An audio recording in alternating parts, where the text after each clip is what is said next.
Vice President Joe Biden had a fantastic night on Super Tuesday. He really needed a fantastic night. If he can continue with this type of momentum, he absolutely could be the nominee, but a lot can change over the next month.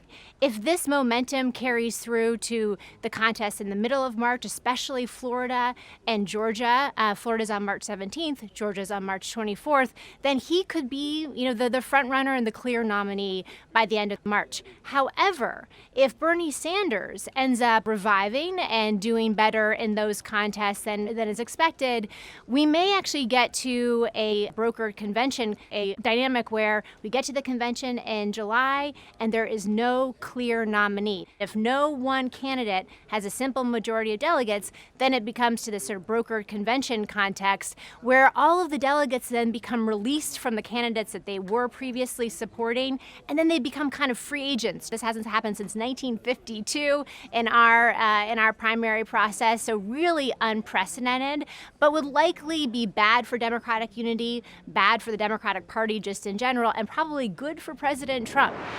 The composition of Congress will really matter. And this is something that I really emphasize when we talk to our investment committee, because while understandably the focus is on the race for the White House, actually the composition of Congress may be just as important. Whomever is in the White House will need a cooperative Congress to advance their legislative agenda. 435 members in the House of Representatives are up for re-election in 2020, and a third of the 100 senators are also up for re-election. Democrats now control the House, Republicans control the Senate.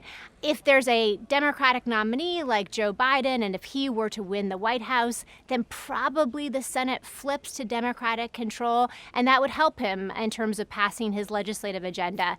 But there's also a scenario where a Democrat wins the White House and you still have a Republican Senate, and then you basically get more gridlock. So from a markets and investor perspective, we're just encouraging folks to pay attention to those congressional races, especially in the Senate. 3 in particular, Colorado, Maine, and Arizona, are going to be very important.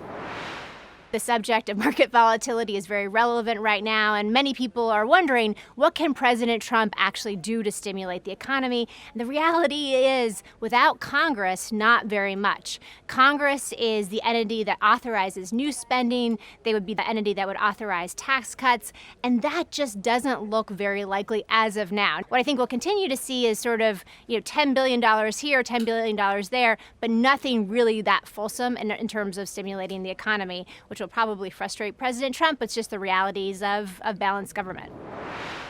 As it relates to China and the Phase 1 trade deal, obviously we now have a truce between the United States and China, but it's predicated on China buying quite a lot of U.S. agricultural and other goods. Now, because of the weakness in their own economy, it looks very unlikely that they're going to be able to honor those commitments. And then it's a question of whether President Trump thinks it's in his own political interest to increase the China kind of hawkish rhetoric going into the election or not. I think you could see a scenario if he's running against Joe Biden and he really wants to carve out this issue in terms of being sort of a China hawk and holding China account, that you could once again hear that jawboning of President Trump against China, and you could even see escalation again. So that's something, a risk that we're certainly monitoring over the cyclical time frame.